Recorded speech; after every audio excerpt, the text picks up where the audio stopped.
নমস্কার বন্ধুরা, শুভ দুপুর। সবাইকে শুভ দুপুরের শুভেচ্ছা জানাই। কেমন আছো তোমরা সবাই? তো দেখো, আজকে দুপুরের মেনুটা আমি তোমাদের সকলের সঙ্গে দেখাবো।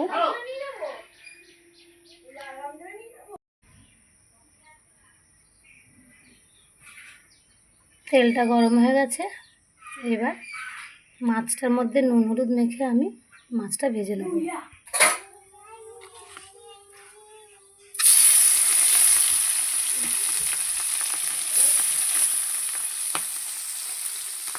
লাল লাল করে সুন্দর করে ভেজে নিয়েছি। কড়াইতে একটু তেল দিয়ে দিলাম। এবার ওই তেলটার মধ্যে আমি এই যে উচ্ছেটা আর আলুটা ভেজে নেব। উচ্ছে আলুটা ভাজবো। এই যে মাছের একটু তেল আছে, এই তেলটা দিয়ে উচ্ছে আলু ভাজবো। তো তেল আমার গরম হয়ে গেছে, প্রথমে একটু পেঁয়াজ দিয়ে দিলাম। এর মধ্যে দিয়ে দেবো দুটো কাঁচা লঙ্কা, নুন হলুদ দিয়ে এবার পেঁয়াজটাকে একটু ভালো করে ভেজে দেবো।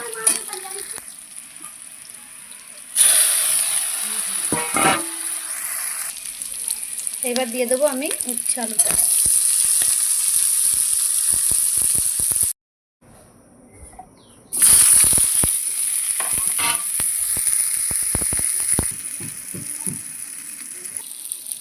পেঁয়াজ লঙ্কাটা ভাজা হয়ে গেছে, এবার এই চুনো মাছগুলো দিয়ে দেবো। বাস, এবার একটু ভেজে নামিয়ে দেবো।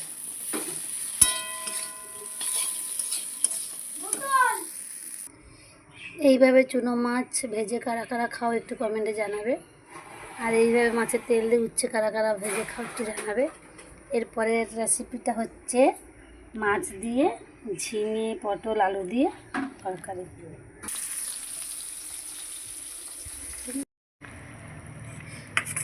দেখো, যেহেতু আজকে ডাল করিনি, তাই এই ঝিঙে দিয়ে আলু দিয়ে মাছটা একটু ঝোলই করব। এবার মাছটা দিয়ে দিলাম। তো বন্ধুরা, সবাই একটু বলবে কমেন্টে যে আমার এই সিম্পল সাদামাটা রান্নাটা কেমন হয়েছে, আর তোমরা এরকমভাবে কারা কারা রান্না করো, তো প্লিজ বলো। হ্যাঁ, তো টাটা।